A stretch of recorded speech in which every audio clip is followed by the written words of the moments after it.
convidar os irmãos a abrirem as suas Bíblias no Salmo de número 128.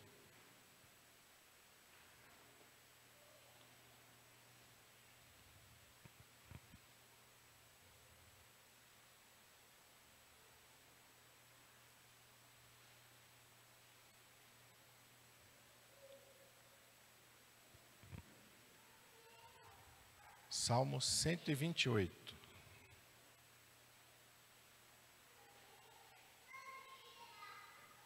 Todos acharam? Amém?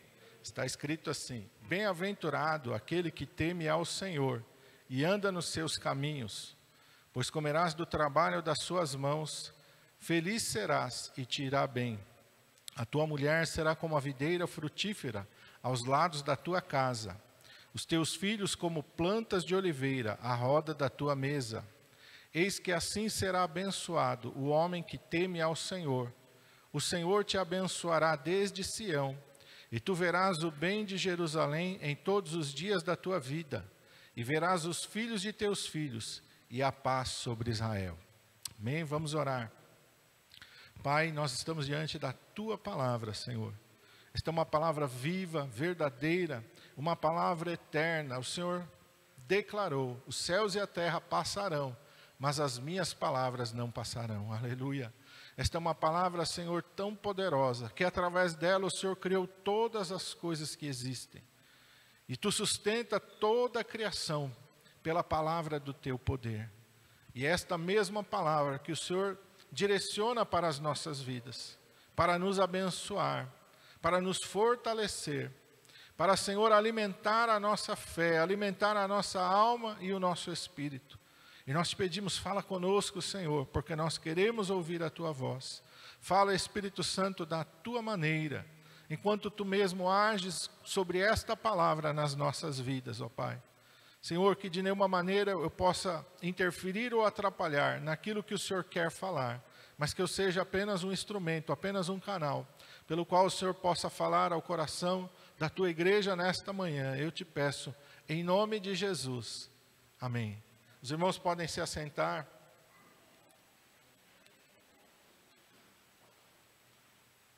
E eu estava orando e pedindo ao Senhor uma palavra.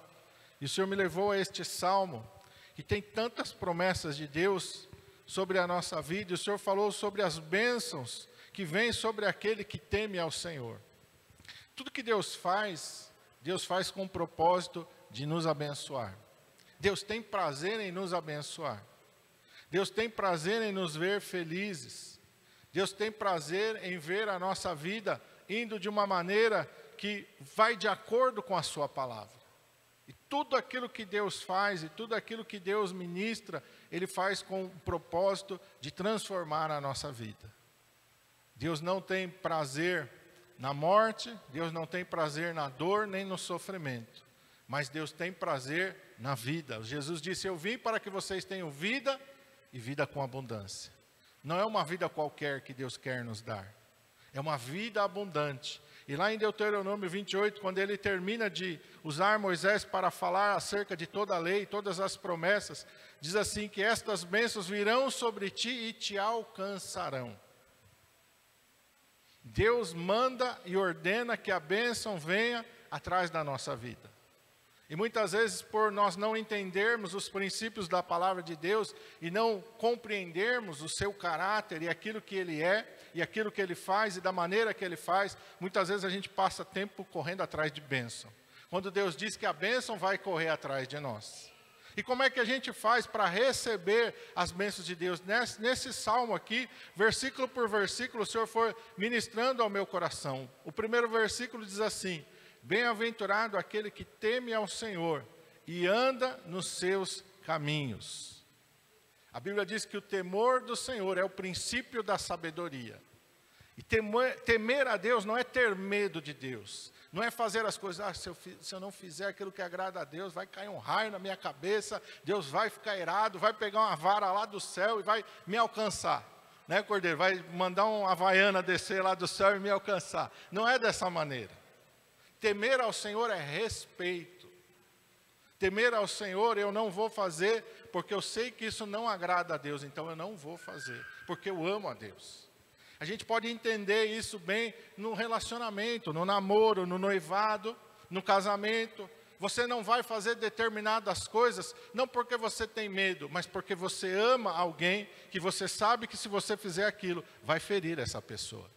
Então o temor do Senhor é isso, é quando eu olho para a palavra de Deus e eu sei um tipo de comportamento que Deus quer que eu tenha, um padrão de vida que Deus estabelece como sendo agradável para Ele. E eu vou me encaixar naquele padrão, porque eu amo a Deus, porque eu reverencio a Deus, porque Deus é importante na minha vida, porque Deus tem que estar em primeiro lugar na minha vida.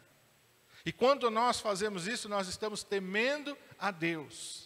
Em segundo lugar, ele fala nesse versículo que anda nos seus caminhos. Porque tem pessoa que até tem um certo respeito, uma certa reverência para com Deus, mas não anda nos caminhos de Deus. Então, eu tenho que andar no caminho de Deus. E o que é andar no caminho de Deus? Eu olhar para a palavra de Deus, eu ler a palavra de Deus e eu viver a palavra de Deus, eu praticar a palavra de Deus. Aí, em São Mateus capítulo 7, quando Jesus termina o sermão da montanha, ele diz assim: aquele que ouve as minhas palavras e não pratica, é insensato, edificou a sua casa sobre areia. Vai vir o vento, a tempestade, os rios vão combater aquela casa, vai ruir e vai ser grande a sua ruína, porque não tem fundamentos, alicerces. Mas aquele que ouve a minha palavra e pratica, edificou a sua casa sobre a rocha. Vão vir lutas, vão vir tribulações do mesmo jeito, mas não vão poder derrubar aquela casa, porque ela tem algo que sustenta, algo que faz com que ela permaneça de pé. E quem é que sustenta a nossa vida? Deus.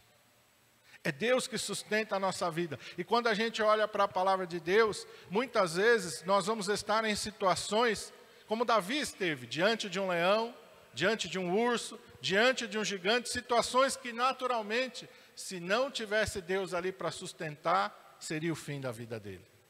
Mas Deus estava ali sustentando, dando estrutura para a vida dele, e não permitindo que aquela luta, que aquela tribulação destruísse a sua vida. Então, por isso nós temos que andar nos caminhos do Senhor. Essas são bênçãos que vêm sobre a nossa vida, quando nós fazemos aquilo que está escrito na palavra. Temer ao Senhor me traz sabedoria. Andar nos seus caminhos me dá segurança, me dá estrutura, me dá garantia de que Ele está comigo. Andarão dois juntos se não estiverem de comum acordo? Tem que estar de comum acordo. E como é que a gente entra de comum acordo com Deus? Observando a sua palavra, vivendo a sua palavra. Tem pessoa que não quer viver a palavra de Deus, não quer obedecer aos seus mandamentos. Como é que vai andar com Deus? Não tem como andar com Deus, porque Deus não vai se submeter ao meu padrão de vida. Deus não vai se submeter ao que eu acho que é certo. Deus já estabeleceu aquilo que é certo e aquilo que eu devo fazer. E sou eu que devo me submeter a Ele. Amém? Versículo 2 diz assim, ó, pois comerás do trabalho das tuas mãos, feliz será e te irá bem. O nosso trabalho será próspero, vai nos dar felicidade e bênçãos. Comerás do trabalho das tuas mãos. A bênção do Senhor vai estar em tudo aquilo que a gente fizer. Quando a palavra de Deus fala acerca de José, José era um escravo. E ele entra na casa de Potifar, a palavra de Deus diz, Deus entra com ele na casa de Potifar. E aonde José põe a mão, prospera. Tanto que Potifar olha para ele e fala assim, esse rapaz é diferente. Aonde ele põe a mão, as coisas dão certo, as coisas são abençoadas. E aí ele coloca José para administrar a sua casa. Quando José vai para a prisão, a Bíblia diz que o carcereiro mora e entrega a administração da prisão na mão dele. Porque o Senhor era com ele, abençoava tudo o que ele fizera. Quando Labão olha para Jacó, e ele está enganando Jacó, ele está passando Jacó para trás, mas uma coisa ele fala para Jacó, eu sei que Deus tem me abençoado por tua causa. Eu sei que Deus tem prosperado tudo que eu tenho por tua causa. Então, são coisas que vêm na nossa vida, porque Deus tem bênção também para o nosso trabalho.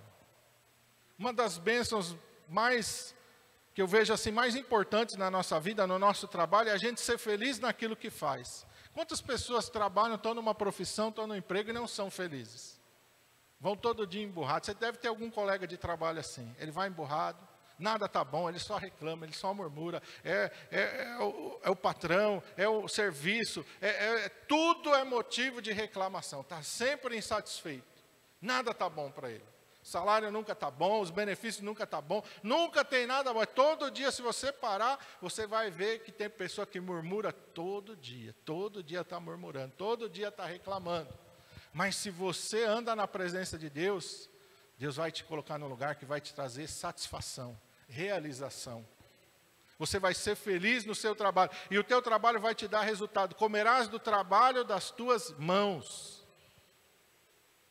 A palavra de Deus diz lá em Gênesis 26, que Isaac semeou naquela terra, no ano de seca, no ano de fome, no ano de escassez, em que todo mundo estava descendo para o Egito. Deus disse para ele, fica nessa terra, peregrina nessa terra, porque eu vou ser contigo.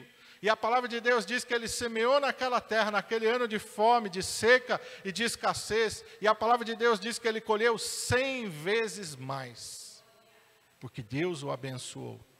E quando a gente faz aquilo que Deus abençoa, nós temos um resultado surpreendente.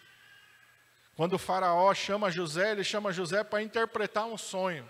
Ele ouve a interpretação do sonho, mas além da interpretação do sonho, José começa a dar conselhos do que fazer, de como administrar o Egito naquele período difícil. O faraó olha para José e diz para a sua corte, onde acharíamos um jovem como esse, em que há o Espírito de Deus? Onde acharíamos um jovem como esse? Nós temos o Espírito Santo em nós. Lá em Daniel capítulo 6 diz que os inimigos de Daniel tentaram de tudo para prejudicá-lo, para achar nele alguma falha, alguma culpa. Não achavam nada nele, diz a palavra de Deus, porque em Daniel havia um Espírito excelente. Tudo que Daniel fazia, ele fazia e as pessoas não achavam nenhuma falha, nenhum defeito naquilo que ele fazia, porque o Espírito Santo de Deus estava sobre Daniel, e tudo que Daniel fazia, ele fazia da melhor maneira possível, porque o Espírito Santo o capacitava. É o mesmo Espírito Santo que está em nós. O mesmo Espírito Santo que lá no capítulo 1 diz que a Daniel e aos seus amigos, porque eles decidiram não se contaminar com as coisas que existiam na Babilônia, Deus deu a eles sabedoria e inteligência, e eles se tornaram 10 vezes mais sábios do que os seus professores. 10 vezes mais sábios do que os seus professores. Por quê? Da onde veio essa sabedoria? Do Espírito Santo. Então Deus nos dá essa condição de nós comermos do fruto do nosso trabalho, de nós sermos felizes naquilo que fazemos, e nós sermos abençoados aonde quer que a gente coloque a nossa mão. Isso é bênção de Deus sobre a nossa vida. Isso é bênção de Deus sobre aqueles que temem ao Senhor, sobre aqueles que andam nos seus caminhos, sobre aqueles que colocam Deus em primeiro lugar na sua vida. No versículo 3 diz assim, a tua mulher será como a videira frutífera aos lados da tua casa, os teus filhos como plantas de oliveira à roda da tua mesa. Bênção sobre a família, bênção sobre o lar. Quantos lares dentro é um caos, é briga, é desentendimento, é cada um num canto. Olha o que diz aqui, a tua mulher será como a videira frutífera. O que a videira produz? A uva. O que vem da uva? Vinho. O que é o vinho na Bíblia? A Bíblia diz que um dos símbolos do vinho na Bíblia é alegria. Você vai ser feliz no teu casamento. Você vai ser feliz com a tua esposa. Você vai ser feliz com o teu marido. Deus vai te dar felicidade dentro do teu lar. Quantos casais vivem em pé de guerra, desentendimento, briga, mas a promessa de Deus é de paz, de harmonia, de alegria dentro do lar.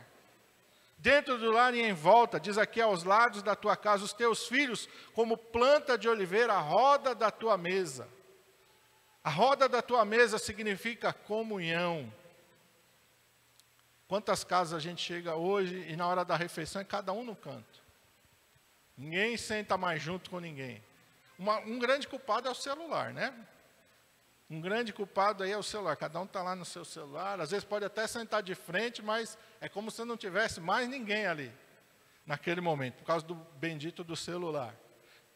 Mas o comer junto, na Bíblia, é um momento especial.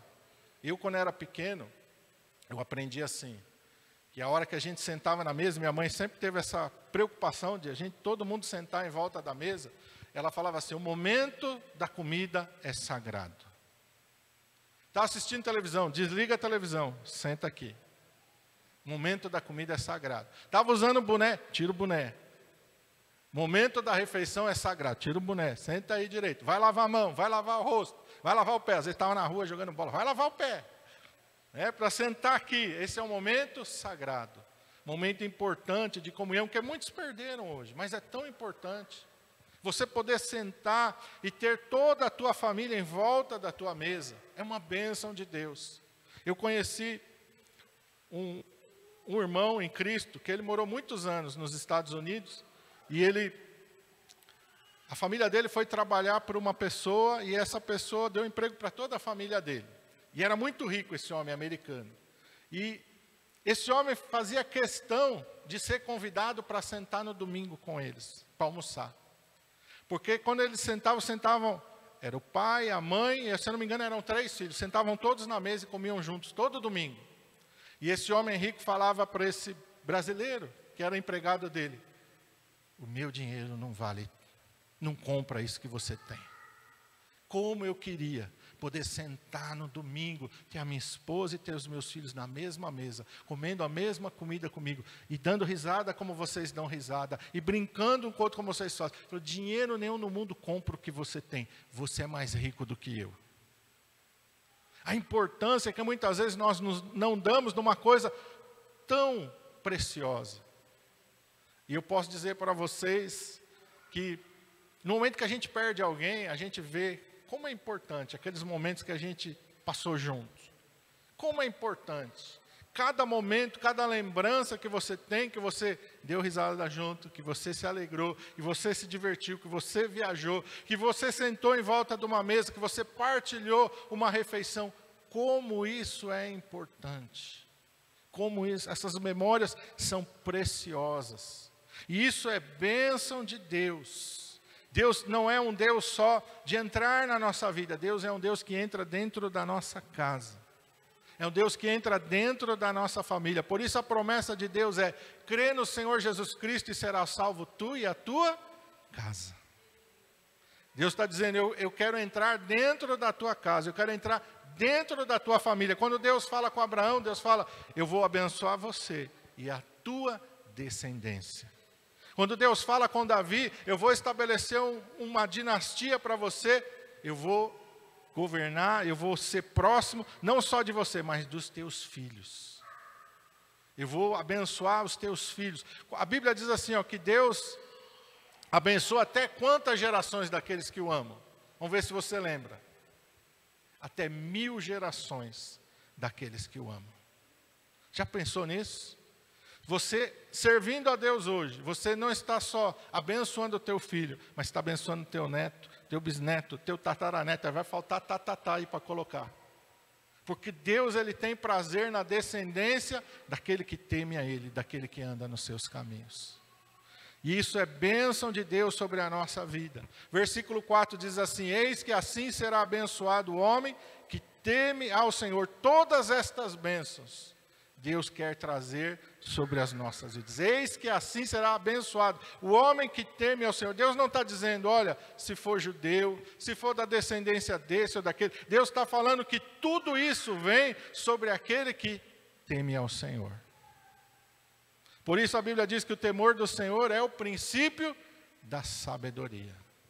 Quero ser abençoado na minha família? Temo ao Senhor. Quero ser abençoado no meu trabalho? Temo ao Senhor. Quero que meus negócios vão bem? Temo ao Senhor. Quero que a minha renda, eu quero ter um bom salário, eu quero trabalhar num lugar que eu seja feliz? Temo ao Senhor. Eu quero, ganhar bem, eu quero poder realizar o meu sonho, comprar um carro, comprar uma casa, poder fazer uma viagem? Temo ao Senhor.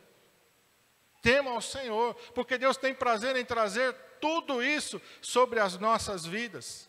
Verso 5 diz assim, o Senhor te abençoará desde Sião, e tu verás o bem de Jerusalém em todos os dias da tua vida. A bênção do Senhor, ela é permanente. Não é algo que aconteceu por acaso. Não são pequenos momentos. Não, é algo que permanece. Deus está dizendo, todos os dias da tua vida, o Senhor te abençoará.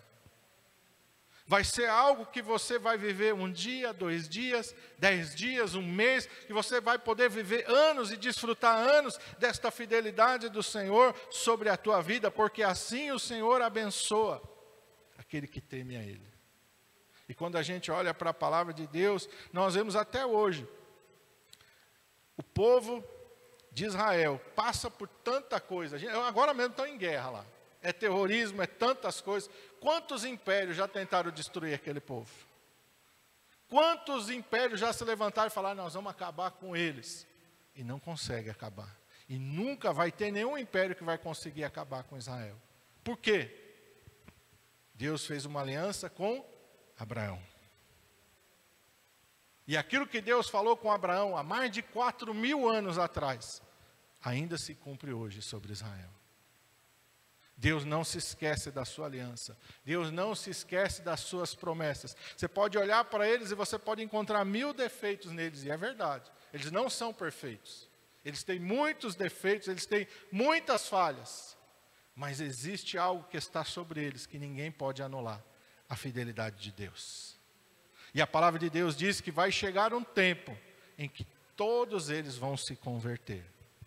Hoje a gente olha para eles e a gente se entristece, porque eles rejeitam a Jesus, porque eles não querem saber de Jesus. Mas esse é um tempo em que Deus permite que o coração deles esteja assim, para Deus poder nos alcançar. Paulo diz que o endurecimento dos judeus veio em parte, para que nós, que não somos judeus de sangue, pudéssemos ser alcançados e salvos. E Paulo diz que destes 2 povos, o gentio e do judeu, tinha um muro que separava, mas Deus em Cristo derrubou e fez desses 2 povos um povo só. Nós somos um, nós herdamos as promessas de Deus. As promessas de Deus que estavam sobre eles também dizem respeito à igreja. A palavra de Deus diz que através de Jesus, todas as bênçãos de Abraão vêm até nós. A mesma aliança que Deus tem com Abraão, com o povo judeu, Deus tem sobre a igreja. Porque nós somos filhos na fé de Abraão. Abraão nos abençoa hoje. Abraão nos abençoa com a sua fé. Abraão nos abençoa com o seu temor. Abraão nos abençoa com o seu exemplo de vida. Abraão nos abençoa com as alianças que estão sobre ele. Quando nós chegarmos no céu, um dia Deus vai apontar e vai dizer: quanto que era a descendência que eu te prometi lá atrás? Olha para todos estes. São todos a tua descendência, porque um dia você creu, porque um dia você confiou em mim, porque um dia você andou na minha presença. Olha para estes, todos estão aqui por causa que andaram na mesma fé que você andou. E eu me maravilho olhando para a palavra de Deus e vendo isso, e aqui no versículo 6 diz assim: e verás os filhos de teus filhos e a paz sobre Israel, uma bênção que alcança todas as gerações. Uma bênção que chega e permanece junto conosco. A bênção de Deus é algo tão grande, que quando Davi tem aquele desejo de construir o templo do Senhor, e ele propõe, e Deus manda o profeta Natã falar com ele: olha, Davi, você é um homem de guerra, você derramou muito sangue, você não vai me edificar uma casa, mas o teu filho vai me edificar uma casa. E eu estabeleço com você a minha aliança, de que a tua descendência vai sempre se assentar no trono, para sempre. Aí você pode dizer: mas Israel não é mais um reino. Israel não tem mais rei. E eu quero lembrar você que em Apocalipse, quando Jesus é chamado no céu, ele é chamado a raiz e a geração de Davi.